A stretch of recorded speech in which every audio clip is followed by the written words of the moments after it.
সিদ্ধান্ত অনুযায়ী তাই হইল, মাসার অনুযায়ী তাই হইল।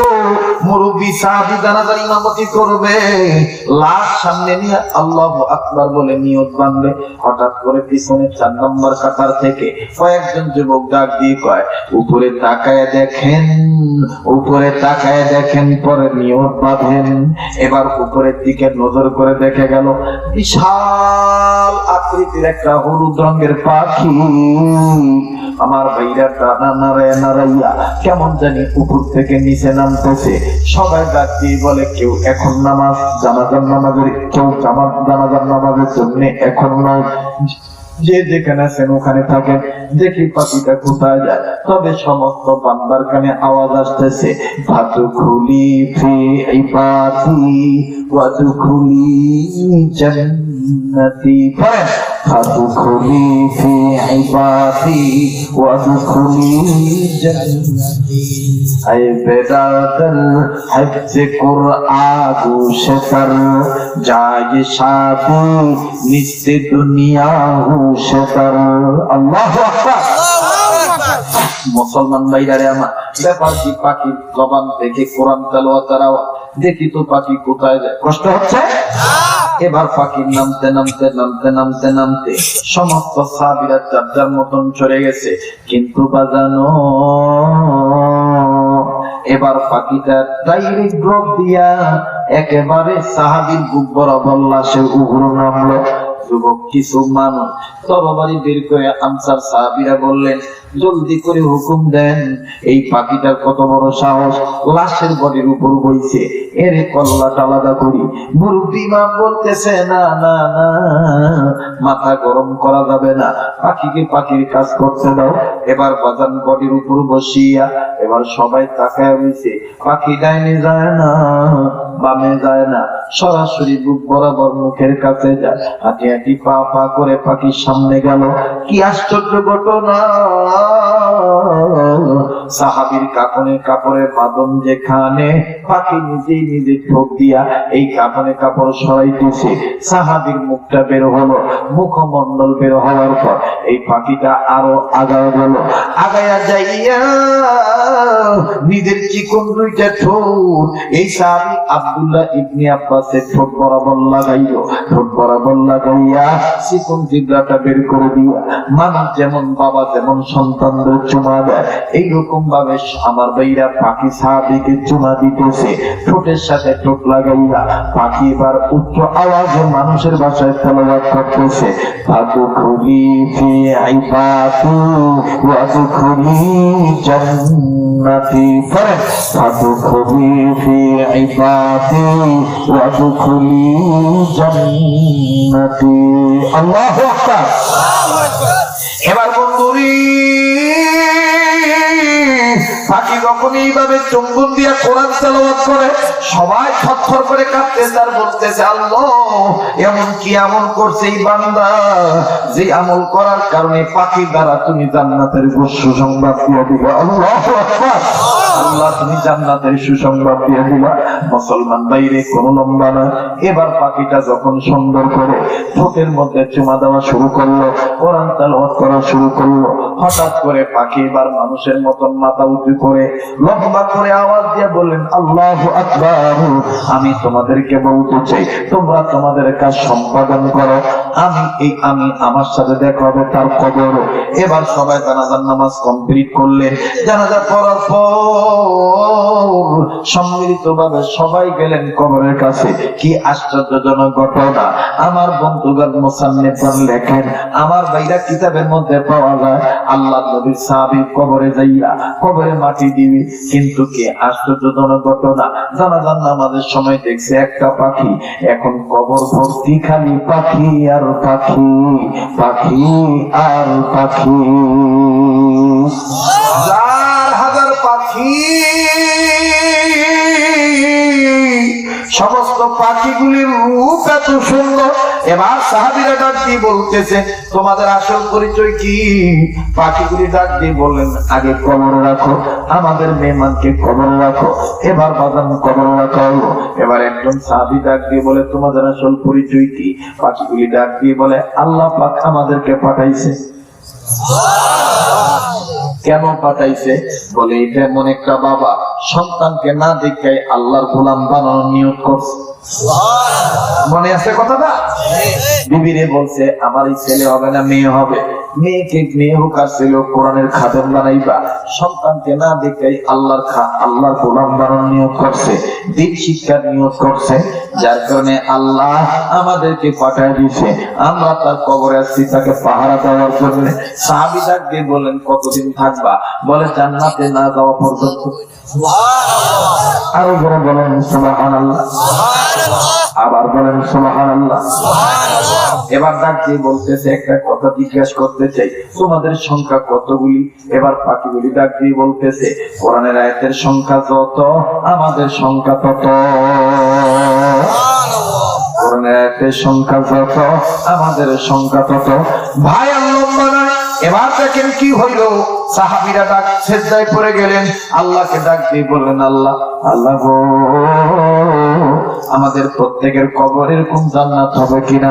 আল্লাহ পাক সেই কথাটাই বলেন, যারা আমার কোরআনের দিকে আগায় আসবে, শিক্ষার দিকে দীক্ষার দিকে কোরআনের দিকে যারা আগায় আসবে, আমি আল্লাহ তাদের জীবনের গুনাহ মাফ করে দেব, আমলনামায় জান্নাত থেকে ভান্ন করে দেব। বন্ধু এরপরে দেখেন আমির পাখি কি বয়ান করে।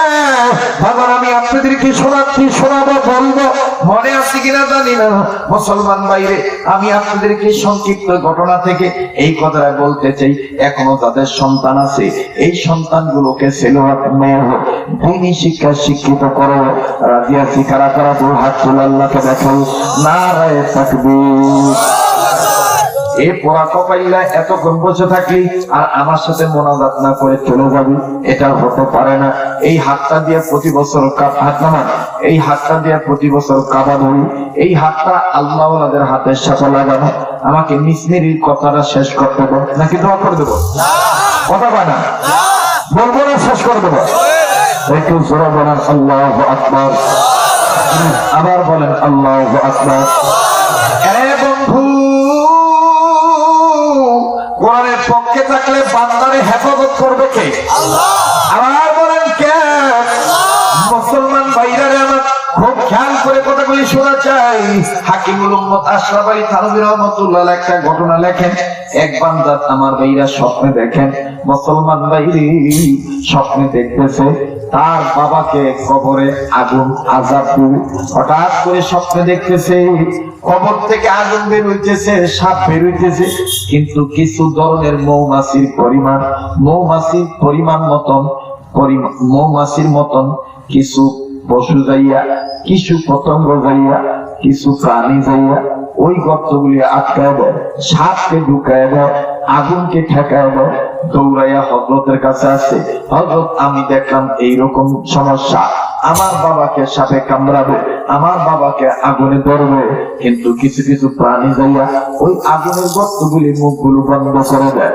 হযরত থানভী রাহমাতুল্লাহ লেখেন, এই আল্লাহর ওলি ডাক দিয়ে বলতেছেন তোমার বাবার জীবনের এমন একটা ভালো কাজ আমাকে বলো, যেই ভালো কাজটা আজকে কবরের আযাব থেকে মাফ পাওয়ার উসিলা। ডাক দিয়ে বলে হুজুর আমার বাবা ইন্তিকালের 1 মাস আগে মাদ্রাসার তিন বাচ্চাদের খানা খাওয়াইছিল। এবার আল্লাহর ওলি ডাক দিয়ে বলতেছে এই মাদ্রাসার 3 বাচ্চারা যে খানা খাইছিল প্রত্যেকটা দানা যাইয়া তার কবর আযাব থেকে দিছে। চিৎকার দিয়ে বলেন সুবহানাল্লাহ। ভাইও বাগানো এই তাহাজ্জুদের পূর্ব সময়, যে সময় প্রথম আসমানে আল্লাহ তাআলা আসে, আল্লাহ তাআলা একেবারে নিকটবর্তী এসে বলে ও গোলাম কার কি দরকার আমার কাছে চাও, আমি তোমার চাওয়া মিটাই দেবো। ওয়া ইযা সালাকা ইবাদি আন্নী ফাইন্নী করিব, আমার কাছে চাও আমি চাওয়া পাওয়া মিটাই দেবো। আমারে ডাকো উদউনি আস্তাজিব লাকুম, আমি তোমার ডাকে সাড়া দেবো। আল্লাহর রাস্তায় অনুরোধ করবো কেউ উঠবেন না বাবা, কার জানি মা নাই বাপ নাই, আমি মুসাফির মানুষ, কাবা ধরা মানুষ, এই তো বাজান কয়েকদিন পর আমি চলে যাবো, আল্লাহর ঘর কাবা ধরবো, আপনাদের জন্য দোয়া করবো। আমার ভাই আমার বাবাজিরা রে, জীবনে কোনোদিন শেরপুর জামালপুর এই উত্তর অঞ্চলে এসে নদী মাতৃক দেশে এসে কোনোদিন বেজ্জিত হয়নি, কোনোদিন মারুম হয়নি, কোনোদিন লাঞ্ছিত হয়নি। আমি ছোট্ট আকারে অলিদের হাতে হাত লাগাইয়া আমি একটা আবদার করব। বাজান সাংবাদিক সম্মেলনের মাধ্যমে মিস মেরি ম্যাডাম প্রথমে ডাক দিয়ে বলতেছে, আমি আপনাদেরকে একটা গান শোনাবো। এই গানটা কোন গান? সাংবাদিকরা আপনারা বলবেন। সব সাংবাদিকরা অপলগ্নে তাকিয়ে আছে, চাচক চাচকি নিম্নায় বসে আছে, দেখি তো কেমন গান শোনায়। এবার যখন ক্যাসেট ছাড়ছে, ওই ক্যাসেট থেকে যখন কোরআন তেলাওয়াতের আওয়াজ আসলো, কোরআন তেলাওয়াত শুনিয়া একজন মুসলিম সাংবাদিক ডাক দিয়ে বলতেছে, এটা গান নয়, এটা হলো আল্লাহর কালামের তেলাওয়াত। এবার মিস মেরি ম্যাডাম কয়, কোন আল্লাহর কালামের তেলাওয়াত? এবার মুসলিম সাংবাদিক বলেন, ওই আল্লাহ, আল্লাহর পরিচয়, কুল হুয়াল্লাহু আহাদ। বলেন, কুল হুয়াল্লাহু আহাদ, আল্লাহুস সামাদ, লাম ইয়ালিদ ওয়া লাম ইউলাদ ওয়া লাম ইয়াকুল লাহু কুফুয়ান আহাদ। বলে, এটা হলো আমার আল্লাহর পরিচয়। আল্লাহ কাউকে জন্ম দেন নাই, আবার কারো কাছ থেকে জন্ম নেন নাই। দুনিয়ার সব হলো আল্লাহর মুখাপেক্ষী, আল্লাহ কারো মুখাপেক্ষী নন। আল্লাহ এক, আল্লাহু আকবার। এইভাবে যখন বলা হইল, এবার ডাকি বলো বলো ওই আল্লাহ আরো পরিচয় বলো। বলে, ওই আল্লাহর পরিচয় হলো লা তাখুযুহু সিনাতুন ওয়া লা নাওম। আল্লাহ ঘুমায় না, আমাদের আল্লাহ কোন তন্দ্রাচ্ছন্ন নাই। এবার বাজান মুসলিম সাংবাদিকের কথার প্রতি উত্তরে মিস মেরি ম্যাডাম ডাক দিয়ে বলল, ওই আল্লাহকে যে মানবে কি হবে? বলে, ওই আল্লাহকে যারা মানবে এক আল্লাহ হিসাবে, তারাই সফল হবে।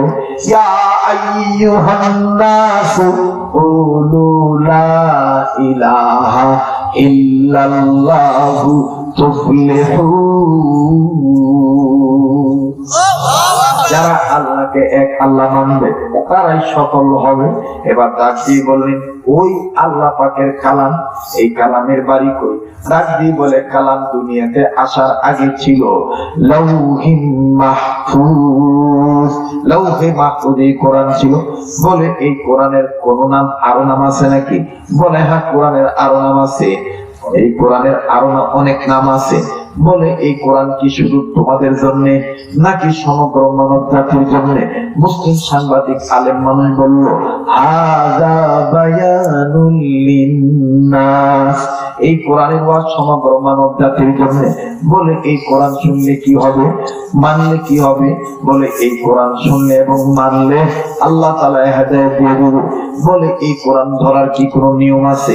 বলে, হ্যাঁ, কোরআন ধরার নিয়ম হলো লা ইয়ামাসসুহু ইল্লাল মুতাহহারুন। এই কোরআন ওযু ছাড়া ধরা যাবে না। বলে, ওযু কি জিনিস? বলে, ওযু হলো মুসলমান মুমিনদের অস্ত্র। বলে, ওযু করলে কি হয়? বলে, ওযু করলে চেহারা সুন্দর হয়, ওযু করলে শরীর ভালো থাকে। মুসলিম সাংবাদিকের কথা শুনে মিস মেরি ম্যাডাম ডাক দিয়ে বলল, তাইলে তোমাদের সাক্ষীকে বললাম, আমি আর জীবনে কোনোদিন দেহ ব্যবসা করব না, আমি আর কোনোদিন মদ পান করবো না, বন্ধুদের নিয়ে আড্ডা দেব না। আমার যত সম্পদ আছে সব সম্পদ আমি ইসলামের পক্ষে দান করে দিলাম, আর আমার কালেমা পড়ে মুসলমান বানাবো।